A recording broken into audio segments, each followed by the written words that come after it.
Channel को subscribe नहीं किया तो सब्सक्राइब करें, लाइक करें और शेयर करें, और वीडियो को आखिर तक देखना लाजमी। जंगल में शदीद कहत पड़ गया तो शेर ने बकरी से कहा, इस मुश्किल वक्त में कुर्बानी देनी चाहिए, इसलिए तुम चारा एक वक्त खाओगी और दूध 3 मरतबा दोगी।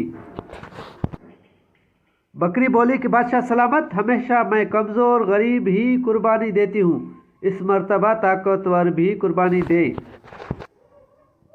शेर ने कहा, तुम्हें इल्म नहीं कि कुर्बानी हिलाल की ही होती है, हम तो सारे हैं ही हराम के। मुल्क मुश्किल वक्त से गुजर रहा है, अवाम कुर्बानी दे। गैर सियासी वीडियो। दोस्तों, इस मुल्क को मुश्किल वक्त में डाला इन सियासतदानों ने है, अवाम ने नहीं। फिर भी कुर्बानी अवाम दे। भूखी मरे अवाम, भूखी सोए अवाम, डूबे अवाम। ये अपनी सियासत चमकाए सिर्फ अवाम को बेवकूफ़ बना रहे हैं। अवाम है कि हर रोज़ बेवकूफ़ बनती जा रही है। ये अपनी मराते ख़त्म नहीं कर रहे। सब चीज़ फ्री ले रहे हैं, ऑफिसर फ्रीज ले रहे हैं, बाकी अवाम मर रही है, इन्हें कोई परवाह नहीं है। अवाम को चाहिए वो जागे, अपने हकूक़। वीडियो अच्छी लगी हो तो चैनल को सब्सक्राइब करें, लाइक करें और शेयर करें।